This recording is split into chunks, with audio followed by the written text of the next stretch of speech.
Hello, I'm Jen Coldiron with Ozark Guidance, and since 1970, our mission has been to save and change lives through quality, compassionate behavioral health care.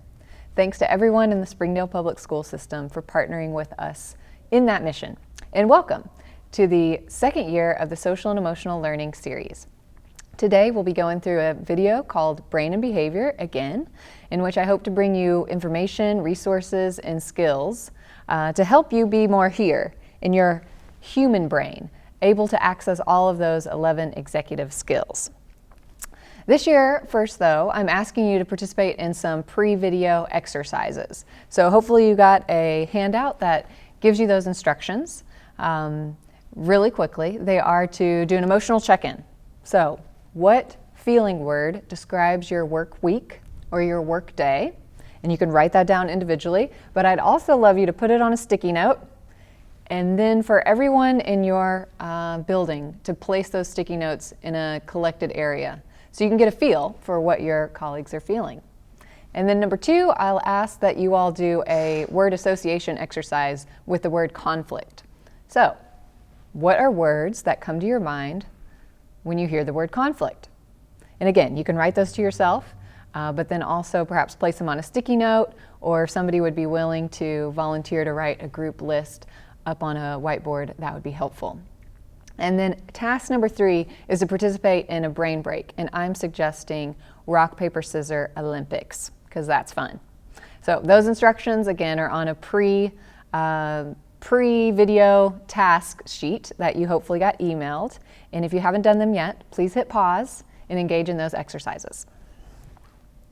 And if you have, I'll begin. So this is Brain and Behavior, and again, I hope to bring you information, resources, and some skills that help you be in your human brains. Why? You tell me. Looking at your faculty's list of emotion words, is there a theme? Is your school like the two schools I recently visited, where the faculty's list of emotions that describe their work week most frequently included stressed, frustrated, overwhelmed, and exhausting? Now, while I think there, to a degree, is always going to be exhaustion as a theme amongst teachers, I think some of the other emotion words, including stressed and overwhelmed, could be signs that many of you, like me, often slip into your emotional brains.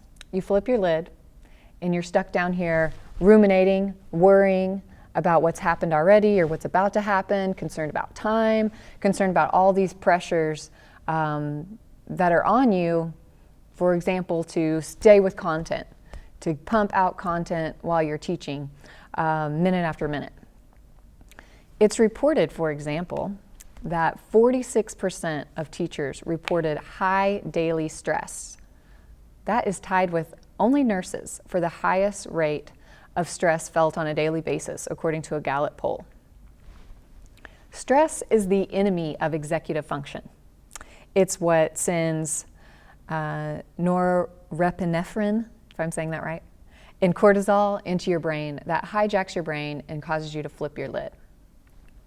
Let's quickly review our hand model of the brain. So when your lid's on, right, your fingers represented here over your thumb is your frontal cortex, also known as your human brain in Dr. McLean's triune brain model. Here, according to Dr. Bailey, creator of Conscious Discipline, you have access to the following 11 executive skills. And if you're following along now with your video worksheet, you can start filling in those blanks. For the human brain, allows us to access attention, time management, organization, planning, prioritization, working memory, impulse control, flexibility, empathy, metacognition, goal achievement, and task initiation. However, if you're feeling stressed and you flip your lid, you're more specifically going into those emotional brain centers, the limbic system, also known as our mammalian brain or our mammal brain, for it's concerned with things that might be threats. chiefly our relationship with others to the world, just as mammals are concerned with their relationships to their herds or prides and with what's happening in their environment. So they'll be more likely to survive. And if we do feel threatened, that mammal brain sends signals down to our brainstem telling us to react in order to survive. And that part of our brain is again called the lizard or reptilian brain, because it doesn't have the capacity to think through how to respond to a situation.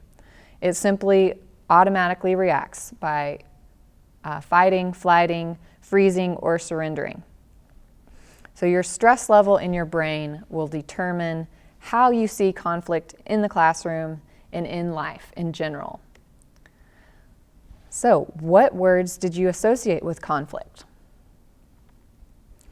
Well, it's going to depend on the stress level that you're experiencing and your brain state.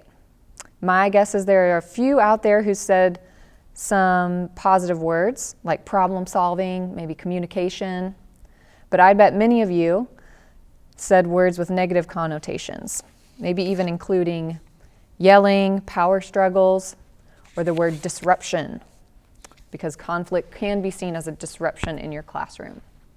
Did anyone say opportunity?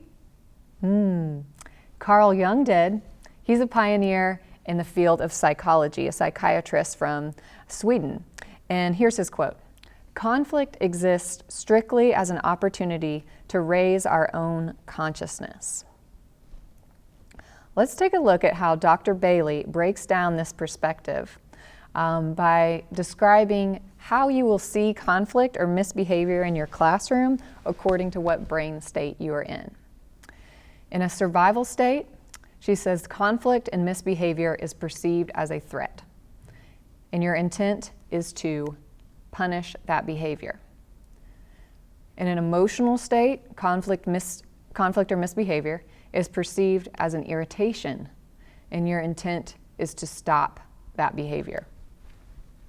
And if you're up in your human brain with all of your executive skills functioning, conflict or misbehavior can be perceived as a call for help. And your intent is to respond rather than react, and to help or to teach that student. So how do we do this, right? How do we have that optimistic perspective of when you see a conflict in front of you in your classroom, you go, opportunity, great, glad you're here. How do we do that? Two ideas are we focus on our own mental health and what we can control.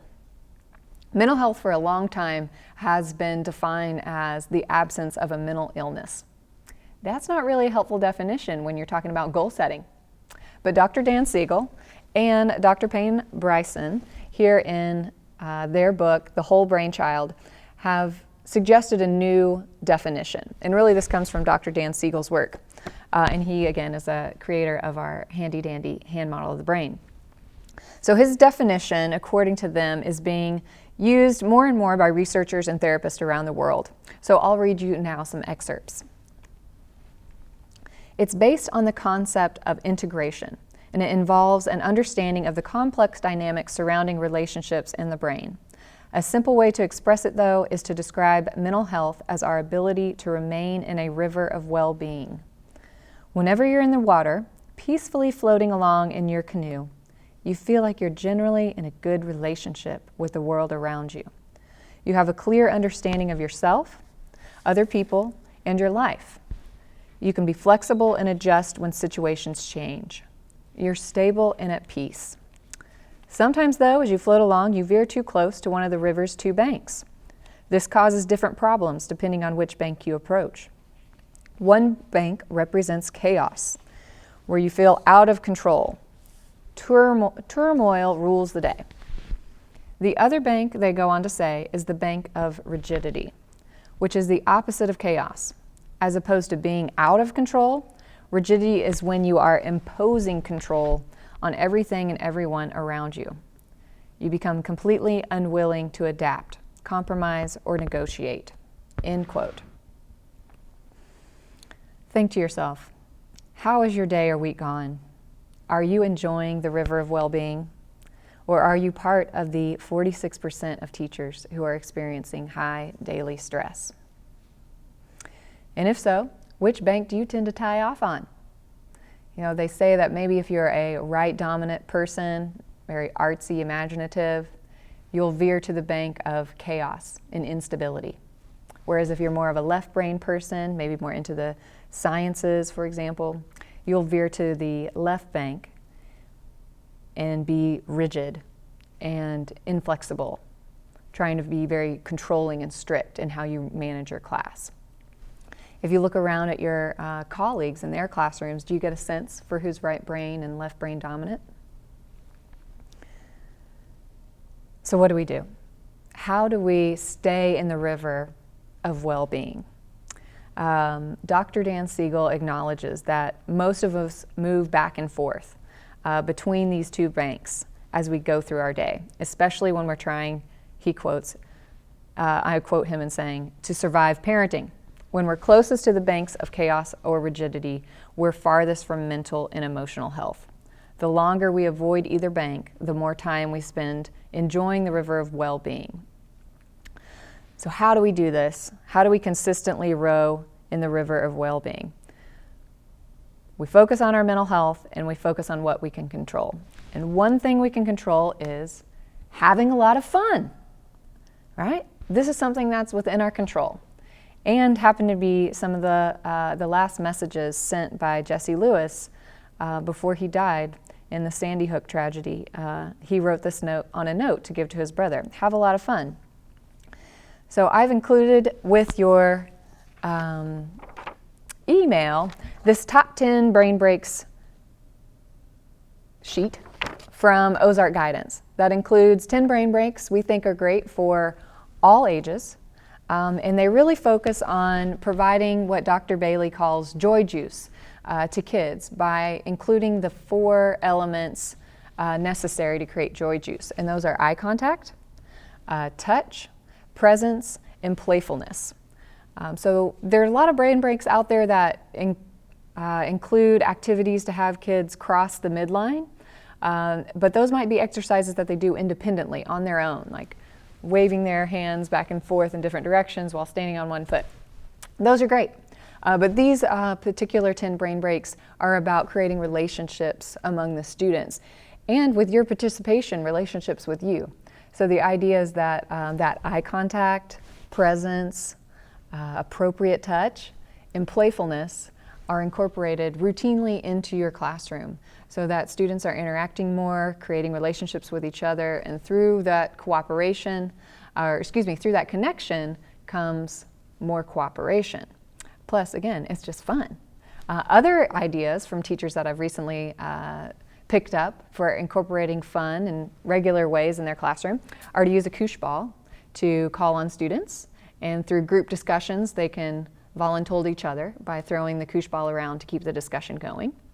Another fun element added to the classroom are call and response techniques to get students to pay attention or calm down, as the one I recently saw in Miss Buckley's class in Fayetteville.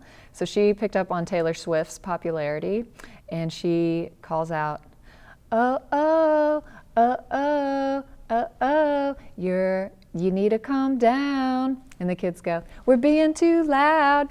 You can tell I don't listen to a lot of Taylor Swift because I don't quite have the rhythm, but I bet some of you know that song, right? And could do it better.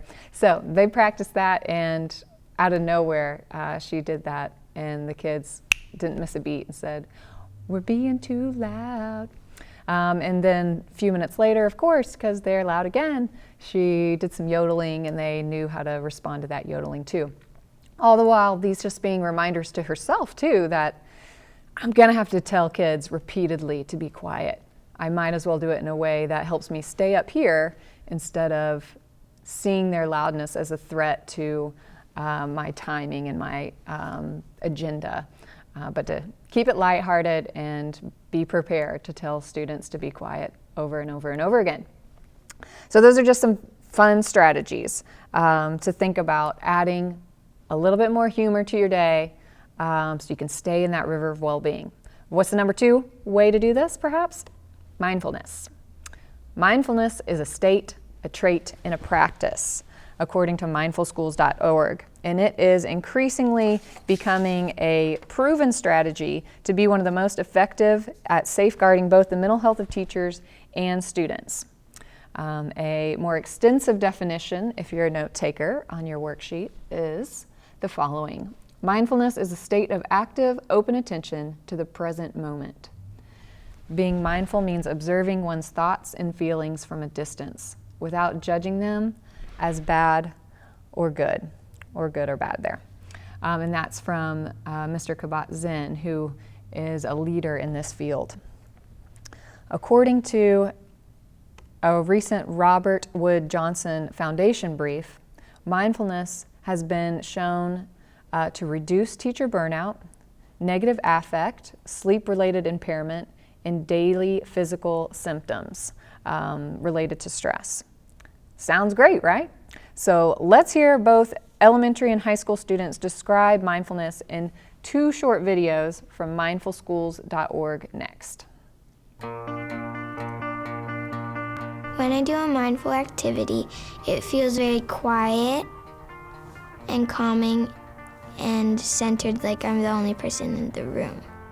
Schools are places where there's a lot of noise, there's a lot of conflict, a lot of dysregulated nervous systems. When they come in the morning, we do mindful practice, and sometimes they come upset or tired, but they know that they can find calmness in their breathing. It helps them to focus.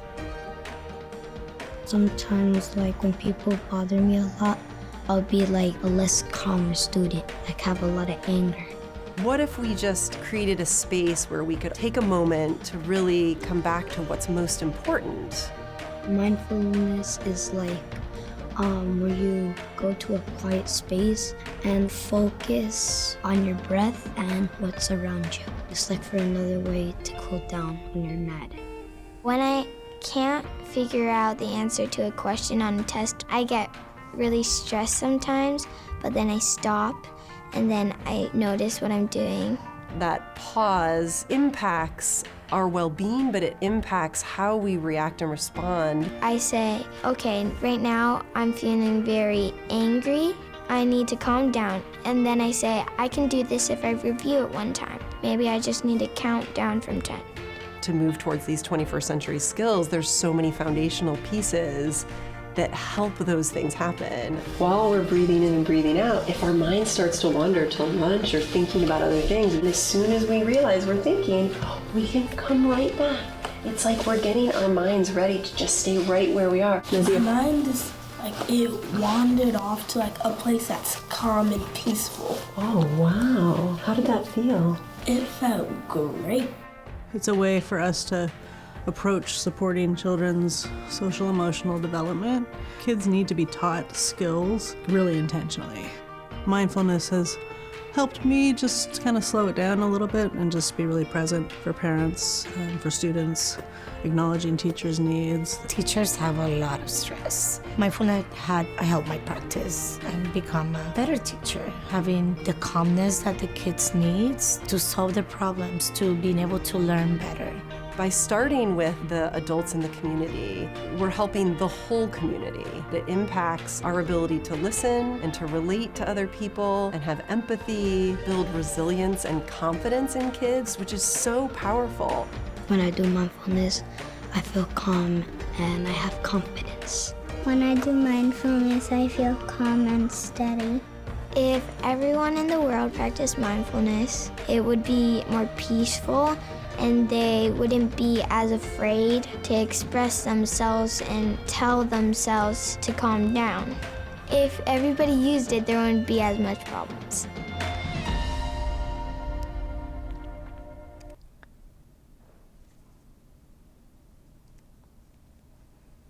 And here quickly is another minute from high school students.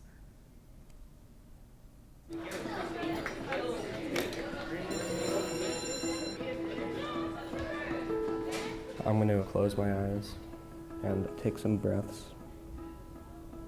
Mindfulness is a way to calm down and to collect yourself. It's an exercise to let some things go that you're holding in. It's getting into my body and out of my thoughts. Mindfulness is you're at peace and you're calm and you can understand what's happening around you. Kids will often tell me when we're practicing mindfulness, it's the only time during the entire day they stop. And that's amazing.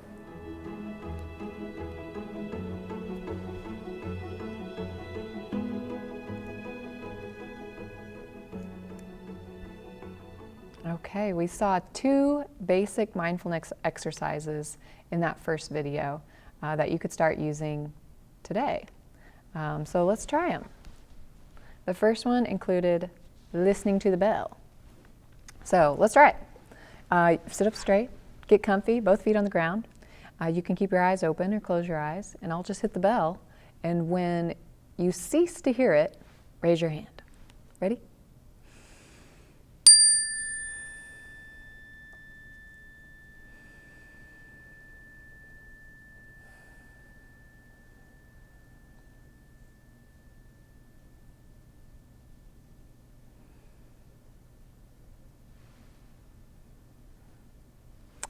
That could be an attention getter.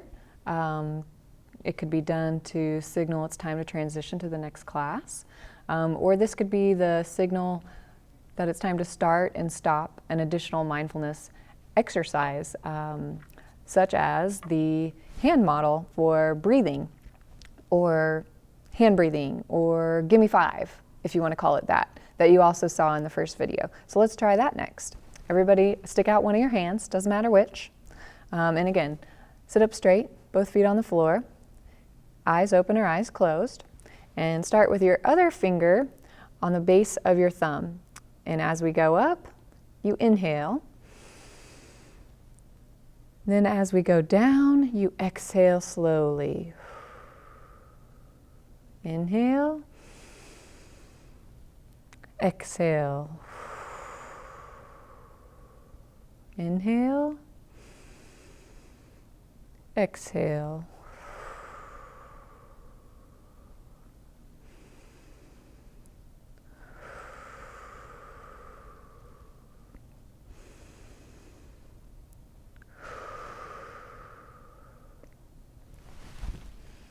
Hopefully you feel just a little bit more present in the here and now. And that's the goal. That's the idea.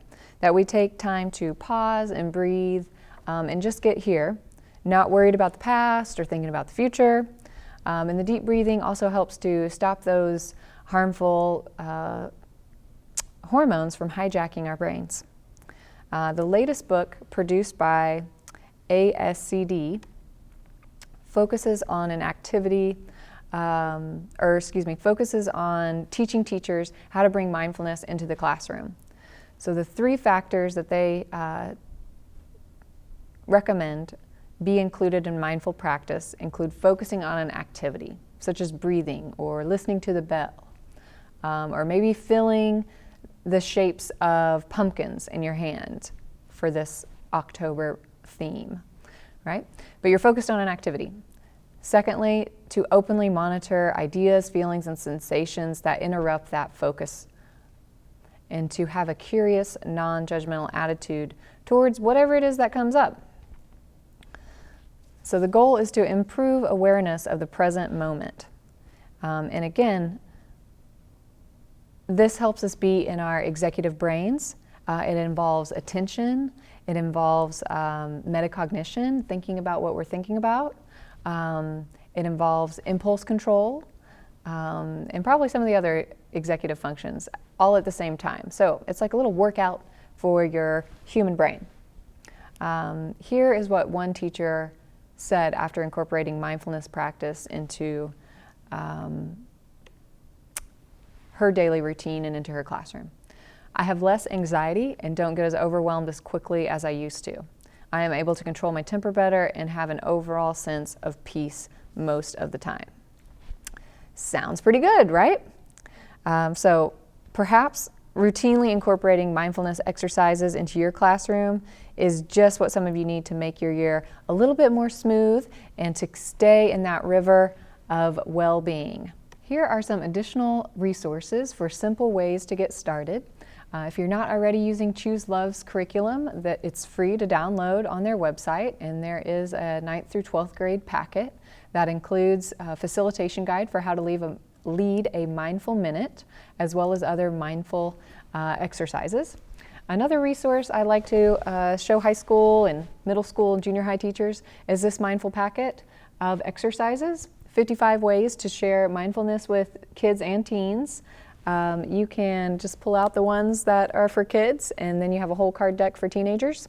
And I like this kind of deck because it can easily become a student's job to walk over and pick out the mindfulness exercise that they will come to know as a routine for starting your class period.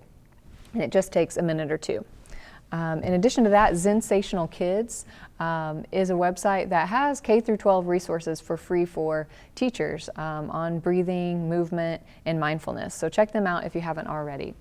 And if you're wanting to go more in depth with your mindfulness practice, this has perhaps piqued your curiosity, or perhaps you already have a practice but you're looking for more resources, mindfulschools.org has programs for teachers, mindfulness fundamentals, educator essentials, and you can even earn a certificate through their program. Of course, these are for a fee, and I'm not in any way paid by the organization to promote them, but I think they probably rock and are really good programs for you to help yourself stay in that river of well-being.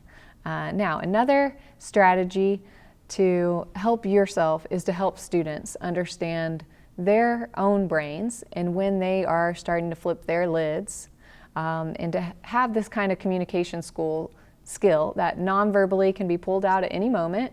If you need to signal to the students, hey, I need to take my own break, I'm not sure how to respond to you right now, or maybe you've already responded to the student and you need to say, that's not how I want to talk to you, I need to go take a minute to myself, right? And everybody starts to understand what this means.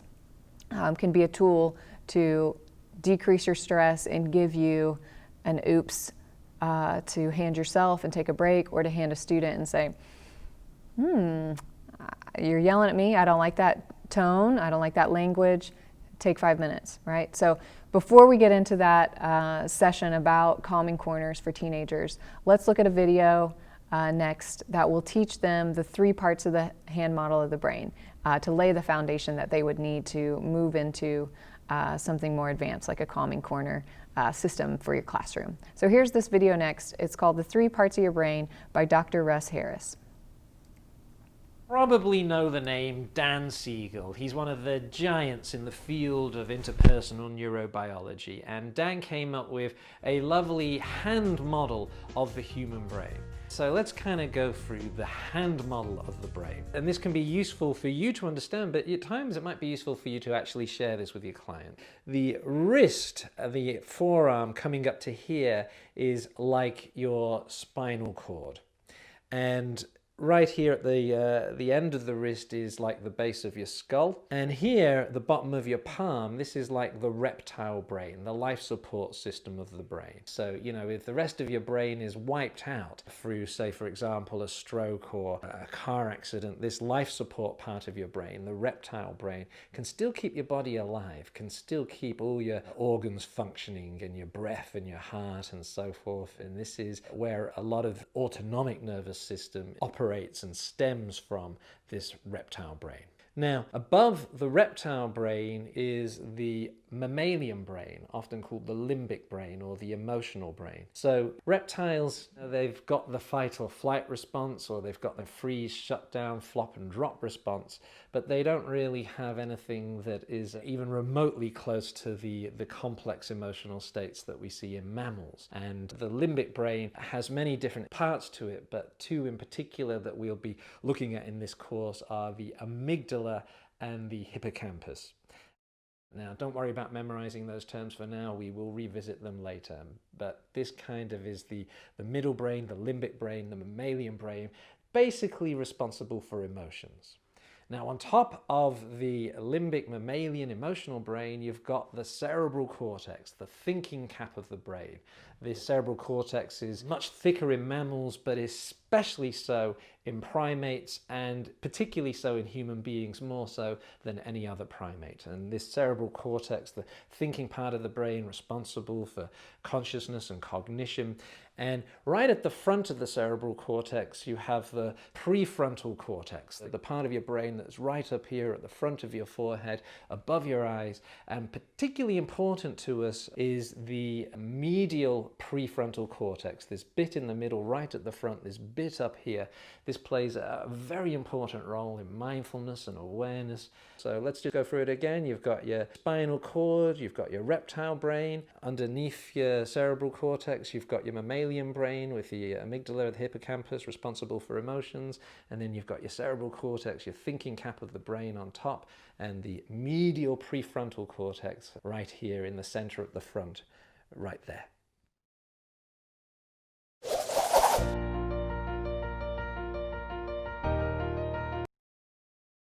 All right, shout out to Felicia Sanders at Central Junior High. I think she found us that video.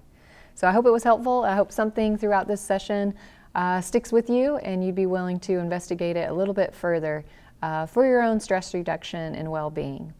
Next, if you're willing, please take a look at the back of your worksheet that has a reflection exercise that'll take about 5 to 10 minutes, and I hope can be a worksheet that you come back to again and again to be mindful of how you're doing, to check in with yourself, and to think through what a student might be going through in terms of being in their human brain or having their lid flipped, and what you can do to help teach them.